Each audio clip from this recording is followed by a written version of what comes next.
Orphaned at a young age and ostracized by his village due to the nine-tailed fox demon that was sealed within him at birth, Naruto aims for the top. His dream is to eventually become the leader of his village, the Hokage. However, first, he must actually become a ninja and gain strength enough to rise to this pinnacle. Naruto is the anime that even people that aren't particularly familiar with anime know. It shaped childhoods and left its mark on the anime industry, but most of all, it showed that ninjas are cooler when they use ninja magic instead of stealth. If you are looking for more anime recommendations like Naruto, head on down below. 9. Naberi no O in this modern world. Ninja clans still survive and thrive in secret all around us. In the midst of this sits Miharu, a relatively apathetic young man that is the bearer of a powerful ninja technique. There are many ninja clans that seek his power in order to become ruler over Naberi, the ninja world. Enduring several attacks, Miharu has no choice but to accept the protection of his English teacher and the resident Banten ninja clan. Unlike Naruto, Naberi no O is set in the modern world. While the ninjas can also use flashy jutsu, because ninjas still live in the shadows, sometimes the lowly kunai is still a valid tool. However, while Naruto revels in big action, Naberi no O features one singular plotline that has moments of action, but moments of exploration through exposition as well.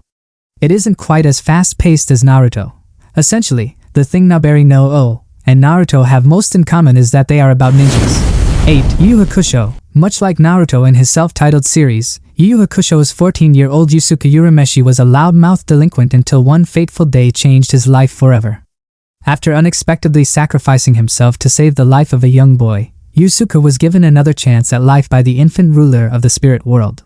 Yusuke was reborn as a spirit detective, now in charge of solving supernatural mysteries and taking on demonic foes with the help of the bubbly Grim Reaper, Boten, and his friends Kazuma Kuwabara. As one of the most influential anime series of the 1990s, Yu Yu Hakusho helped lay the foundation for the modern shonen genre. 7. Basilisk. When two warring ninja clans each find themselves supporting a different son of Hidetada Tokugawa as the next shogun, they each send 10 representatives to fight to the death. The winner of this fight not only gets Tokugawa's support, but they earn the right to wipe out the other clan. While it is a bit on the older side now, Basilisk is a pretty brutal series about two ninja clans fighting each other. Each ninja has their own specific power that isn't as flashy as in Naruto, but is absolutely vicious. Unlike Naruto, where clans often have specific powers, Basilisk has powers more specific to the person. 6. Fairy Tail. While looking to enhance her magic, celestial mage Lucy meets an energetic fire mage named Natsu. After finding out he is a member of the famous wizard guild Fairy Tail that she has long admired, the pair travel home so Lucy can join. Together with her new guildmates, Lucy and Natsu embark on adventures to help people, make money, and explore their vast magical world. If you enjoy your big action, big power shounen anime, both Fairy Tail and Naruto are for you. However, they also share a similar benefit to you the viewer. Both Naruto and Fairy Tail have ended. Friendships are made, relationships are formed, enemies are beaten, and people are saved. Both Naruto and Fairy Tail are staple shounen action series where you, the watcher, have the distinct benefit of not having to wait for more episodes. Unless you are a Boruto fan, of course. That aside, the ninjas in Naruto often have elemental jutsu and techniques that really are not so different from the magic thrown around in Fairy Tail. 5. The 7 Deadly Sins. In the land of Britannia, knights known as the 7 Deadly Sins are on a quest to redeem their name after being accused of plotting a coup against the Lyonesse kingdom. A series of events would have the Sins leader, Meliodas, reform the team and fight against his brother, Zeldris, and the 10 Commandments, his own group of holy knights. What's perhaps interesting about 7 Deadly Sins is how each member of both the 7 Deadly Sins and the 10 Commandments has abilities uniquely tied to the sins and virtues they represent. The anime also boasts quite a new take on the idea of humans, demons, and other mythological creatures as they coexist in war-torn Britannia. 4. Ranking of Kings. Ranking of Kings is a fairly unique shonen anime in more ways than one. The story centers around the deaf and mute protagonist, which is almost unheard of in the industry. With Studio's art style is also quite unusual for an anime, and it seems to take some influence from Western animation. Lastly, the first season largely avoids introducing traditional battle shonen villains, with the narrative repeatedly twisting expectations in relation to character motives. Also, while not devoid of action, Ranking of Kings is an adventure show first and foremost. Despite all these differences, the 2021 anime is still an easy recommendation for Naruto fans, and that goes beyond the mere fact it is a quality series. Somewhat similar to Naruto, Baji, the protagonist, is largely looked down upon and mocked by everyone around him, yet, he tries to maintain a positive outlook despite experiencing constant adversary and rejection. Baji is inspiring, and his journey deserves to be experienced.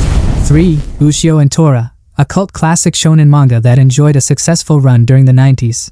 Usio Torah had to wait until 2015 to receive a proper anime adaptation. Even though it boasts rather impressive modern visuals, the series is otherwise ripped right out of its decade of origin, which is highlighted in its characters and humor. Usio Torah's title refers to the show's leads. At his father's temple, Usio is left with no choice but to unleash Torah, a powerful and manipulative yokai.